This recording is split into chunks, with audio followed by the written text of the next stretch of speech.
सभी विद्यार्थियों को मेरा नमस्कार। फिर से हम देख रहे हैं विषय हिंदी सुलभ भारती कक्षा 5वीं का इकाई पाठ 5वां रोबोट। दोस्तों, हमें रोबोट इस नाम से 21वीं सदी की याद दिलाता है। विद्यार्थी दोस्तों, हमने रोबोट के बारे में कई बार सुना है, हमने दूरदर्शन पर भी देखा है, हमने कई बार पिक्चरों में भी इसका काम देखा है। रोबोट एक यंत्र है, मानव है, यह मनुष्य की तरह ही सारे काम कर सकता है। इस पाठ को रोबोट का चित्र दिया गया है। इस चित्र में वर्णमाला के स्वरों और व्यंजनों का उल्लेखन किया गया है।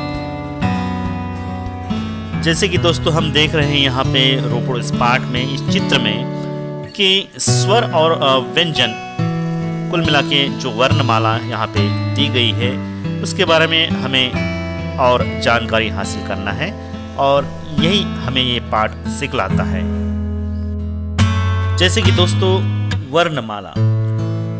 वर्णमाला भाषा की मूल ध्वनियों की क्रमबद्ध समूहों को वर्णमाला कहते हैं।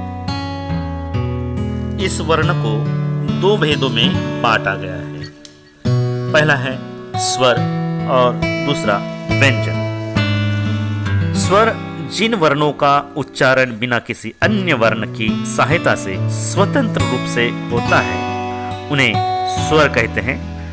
हिंदी भाषा की वर्णमाला में 13 स्वर है, जैसे कि अ, आ, ई, उ,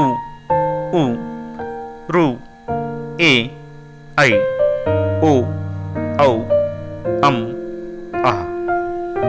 विद्यार्थी दोस्तों, जैसे कि हमने देखा था कि वर्ण के दो भेद हैं, उनमें से दूसरा है व्यंजन। तो व्यंजन जिस ध्वनि का पूर्ण उच्चारण करते समय स्वरों की आवश्यकता होती है उन्हें व्यंजन कहते हैं। हिंदी वर्णमाला में 33 व्यंजन हैं।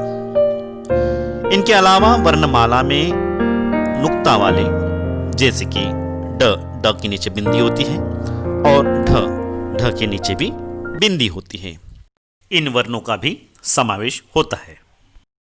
तो व्यंजन कौन से हैं? जैसे कि क, ख, ग, घ, अंग, च, छ, ज, झ, ञ, ट, ठ, ड, ढ, न, त, थ, द, ध, न, प, फ, ब, भ, म, य, र, ल, व, श, श, स, ह। हिंदी भाषा में ड़ का उच्चारण नहीं किया जाता। ड़ का उच्चारण मराठी भाषा में शुद्ध उच्चारण के लिए किया जाता है।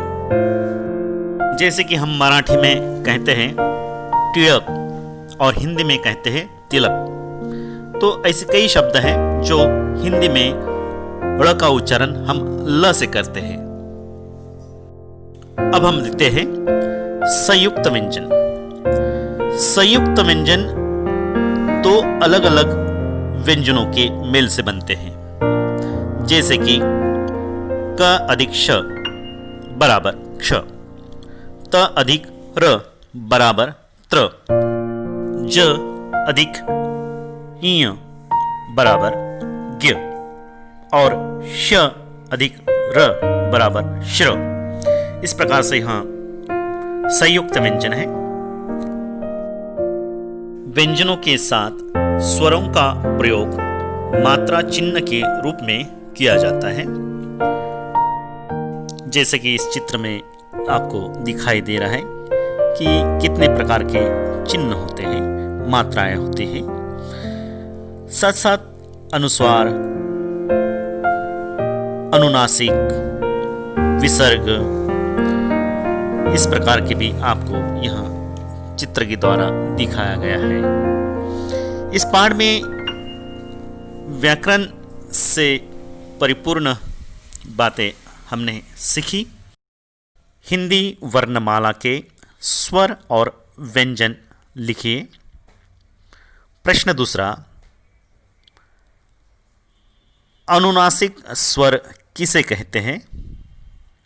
प्रश्न तीसरा, हिंदी में व्यंजन कितने हैं? प्रश्न चौथा, संयुक्त व्यंजन कौन कौन से है? इस प्रकार से आपको स्वाध्याय लिखना है। शुक्रिया।